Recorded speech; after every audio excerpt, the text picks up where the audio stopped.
Big boss ఫైనల్లో అడుగుపెట్టనున్న top 5 contestants ఎవరన్నది రోజు రోజుకి ఇంట్రెస్టింగ్ గా మారనుంది. బిగ్ బాస్ మరో 14 రోజుల్లో ముగియనుంది.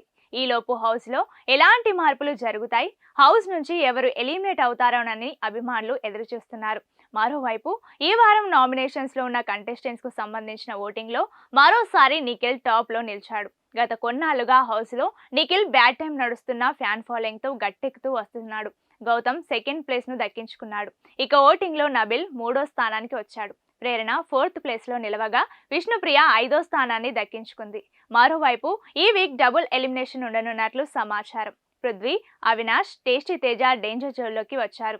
ఈ ముగ్గురిలో ఇద్దరు ఈ వీక్ హౌస్ నుంచి బయట అడుగు పెట్టబోతున్నారు. టాప్ 5 లో నిఖిల్, గౌతమ్ ఉండడం పక్కా. మిగిలిన 3 స్థానాల కోసం గట్టి పోటీ నెలకొంది. నబిల్, ప్రేరణ, విష్ణుప్రియ టాప్ 5 లోకి వచ్చే అవకాశం ఉందని అంటున్నారు. మరోవైపు టికెట్ టు ఫినాలే చివరి కంటెండర్షిప్ కోసం నిఖిల్, గౌతమ్, పృథ్వీ, ప్రేరణ పోటీ పడ్డారు. పోటాపోటీగా సాగిన గేమ్ లో నిఖిల్ విన్నర్ గా నిలిచాడు. చూడాలి మరి విన్నర్ ఎవరవుతారననేది.